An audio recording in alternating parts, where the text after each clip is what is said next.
Hello, everyone. Today's workshop is going to be called Focus on the Finish, and we are going to be discussing how to survive and thrive in the 8-week model. While it might not seem like it, there are some perks of the 8-week course model. For example, you can dovetail your courses, which means you can take 2 in the first 8 weeks, 2 in the second 8 weeks, and be still a full-time student.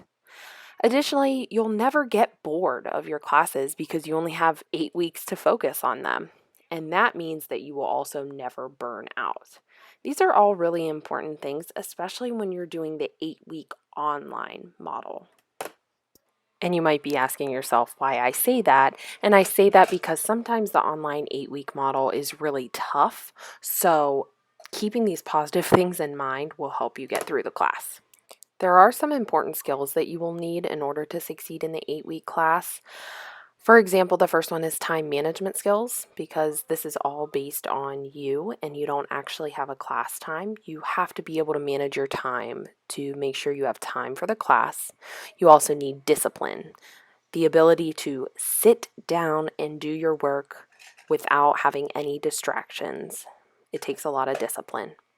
Additionally, the ability to prioritize. Some assignments may not be as important to start as other assignments, and you need to be able to decide which ones those are in order to get your classwork done on time. So here are some tips for taking an online class. First, you need to treat your online class like it's an in-seat class. So schedule yourself like it were an in-seat class, Mondays and Wednesdays from 11 to 1:50, for example, and always sit down at your computer and do that. Find a way to hold yourself accountable, whether that's making a schedule like I'm going to show you, or telling somebody not to contact you during your schoolwork time. Just find a way that it works for yourself. The next tip is to create a study space for yourself. Try not to study in your bed. Try and make a special space in your house somewhere to study. Stay organized with your classwork. Eliminate any distractions, whether it's your phone or other people around you. Just try and eliminate any of those. And then, last but not least, figure out how you learn best. If you learn best by writing down all your notes or typing them or listening to them by recording them over and over again, just figure out how you can do it so that way you can study on your own. I found this really awesome resource called freecollegeschedulemaker.com, and I'm going to show you in a minute how to create a strategy to revolve your own schedule. One strategy that I've used in the past is one for courses that require discussion posts. And the easiest way to do this is to split up the assignments for different days of the week. So, for example, on Monday, you make your initial discussion board post, and that takes about an hour. On Tuesday, you spend time reading, taking notes. Wednesday, post your replies to the discussion posts and complete any assignments that are due. And then on Friday, complete your quiz. You could do this for all of your classes so that way you get into the habit of doing this exact routine. The first thing you really need to do is just make your schedule and stick to it. Start with your course schedule, which is the one that your instructor gives you. Add everything with a due date to your planner, and there's no reason you shouldn't have a planner because you guys are all SSS participants and we have planners. And if there are specific assignments due on particular days, add those. And like I said before, stick with the same schedule each week, and it will allow you to form a really good routine. So I want to show you how to use Free College Schedule Maker. First, what you'll want to do is give it a title. So for this one, we're going to title it Spring 2020 Last 8 Weeks. And then I'm going to start. So for this example, I'm going to use English 101 as my class. I'm going to have two classes, English 101, and I'll also do Psychology 101. So let's say both of my classes are online for the last 8 weeks. So I'm going to have discussions to do. I am going to have quizzes to do and all that kind of stuff. So first, I want to start with adding the time it's going to take to do my discussions. So Psychology 101, we'll make Psychology purple, why not? And I'm gonna say on Mondays, starting at 9 a.m., I am going to work on my first discussion post for the week. So I'm only gonna work on it for an hour on Mondays. Perfect, so now that's in there. And now I'm going to add English. And let's say I will work on my English post. We'll make English blue.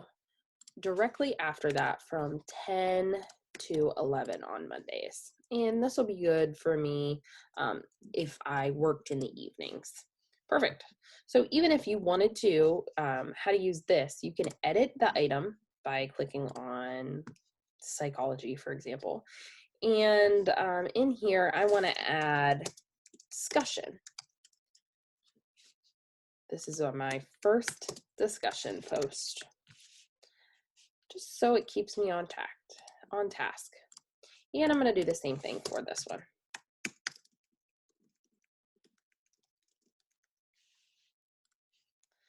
Cool, awesome. So then let's say the next day I'm going to work on Psychology again. But this time I am going to work on all of the notes. So we'll put notes, PowerPoints, etc. Basically anything that we need to get done in the class that is learning wise. And I'm going to work on it from 9 to 11. I'm going to give myself 2 hours. And let's say I don't have anything to do on Tuesdays, so we're going to do the same thing. English 101, notes, etc. I'm not going to write out everything. And I am again going to work on it for 2 hours. So from 11 to 1 on Tuesdays. Perfect. So as you can see, this is how I would fill out this schedule. From here, you can save it as an image, you can export it. What I would do is save it as an image and then it pops up here. And now you have a schedule, but add everything to your schedule as we've talked about in this lesson. Whenever you're having a problem, don't forget you have options. First, always start by emailing your instructor. It may be frustrating, but we do give instructors a 48-hour window to respond. If they haven't responded, feel free to email that to your TRIO SSS academic advisor and they can reach out to the instructor or the dean. And then always email your SSS academic advisor and they will always have advice and resources to give you. But whatever you do, do not give up because you're in college and there really isn't a place for excuses. I came across an article that was advice from students who have taken an online 8-week class, and the biggest pieces were to engage with your professor early, make sure you have the technology and supports ready, and make an effort to meet your classmates. And this can be through discussion posts or just other group assignments, but having somebody in the class to help you with assignments or to work together on will make the class a lot easier. And now here's a video to show how to communicate with your instructors. Hi all, I just wanted to show you a really easy way to email instructors through Canvas. So when you are in Canvas, you click here on Inbox and it'll bring you to this page. You can click on Compose a New Message right up top here. Select your course. For me, I don't know, let's say staff orientation. I don't even know who like the administrator is, but normally you can email all the students or you can email the instructors. That might pop up. And then in the subject, just put your name. Always put your name first and then a little bit about your problem. So problem with exam or something. And then always when you're emailing, say, hi, my name is Brittany Crozio, and I am a student in this course. And then just go on to explain what your problem is, okay? And then you can just hit send. That's the easiest way to communicate with your instructors with this awesome new tool that we have that is Canva. Canvas, sorry, Canvas. And last but certainly not least, don't forget that the SSS staff is here for you. Reach out to your academic advisor if you are having problems with anything. Thanks for attending this workshop, and don't forget to complete the evaluation. Thanks.